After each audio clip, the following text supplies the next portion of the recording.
अस्सलामु अलैकुम वरहमतुल्लाहि ताला वबरकातुहू। एक सवाल ये आ रहा है कि हिंदी में कुरान करीम पढ़ना कैसा है, क्या हिंदी में कुरान करीम पढ़ सकते हैं या नहीं। देखिए, इसका जवाब ये है कि हिंदी में कुरान करीम पढ़ना जायज़ नहीं है। चाहे हिंदी हो, इंग्लिश हो या कोई दूसरी ज़बान हो, इन दूसरी ज़बानों में कुरान करीम पढ़ना जायज़ नहीं है। वजह उसकी ये है कि कुरान करीम के कुछ हरूफ ऐसे हैं कि जो हरूफ दूसरी ज़बानों में नहीं होते। मिसाल के तौर पर कुरान करीम में दाद है, ज़ा है, ज़ा है, राल है।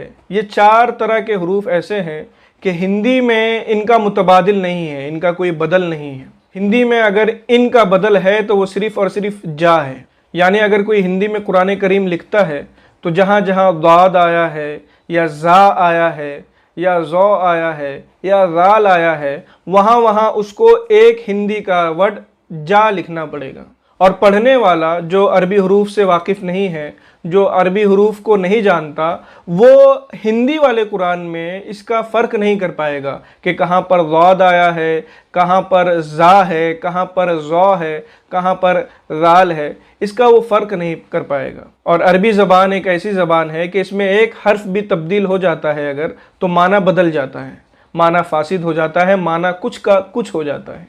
इसलिए हिंदी में कुरान करीम पढ़ना जायज़ नहीं है। ना हिंदी में इंग्लिश में कुरान करीम लिखना जायज़ है, ना हिंदी में और इंग्लिश में या दूसरी ज़बान में कुरान करीम पढ़ना जायज़ है। इसलिए कोई भी मुसलमान हिंदी में या इंग्लिश में कुरान करीम ना पढ़े, बल्कि हर मुसलमान को चाहिए कि वो अरबी सीखे और अरबी ज़बान में ही कुरान करीम पढ़े। और जब तक वो अरबी सीख रहा है उतने दिनों तक वो ऐसा कर सकता है कि ट्रांसलेशन वाला कुरान करीम ख़रीद ले।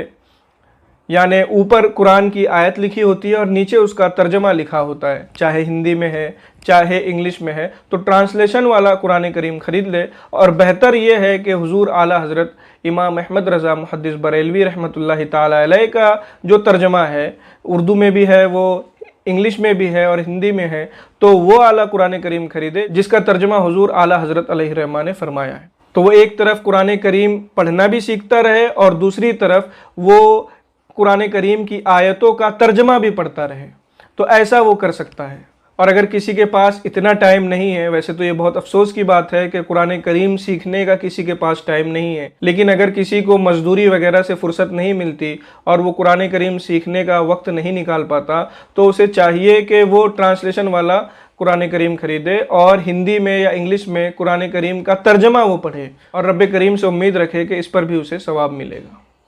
अस्सलामु अलैकुम वरहमतुल्लाहि ताला वबरकातुहू।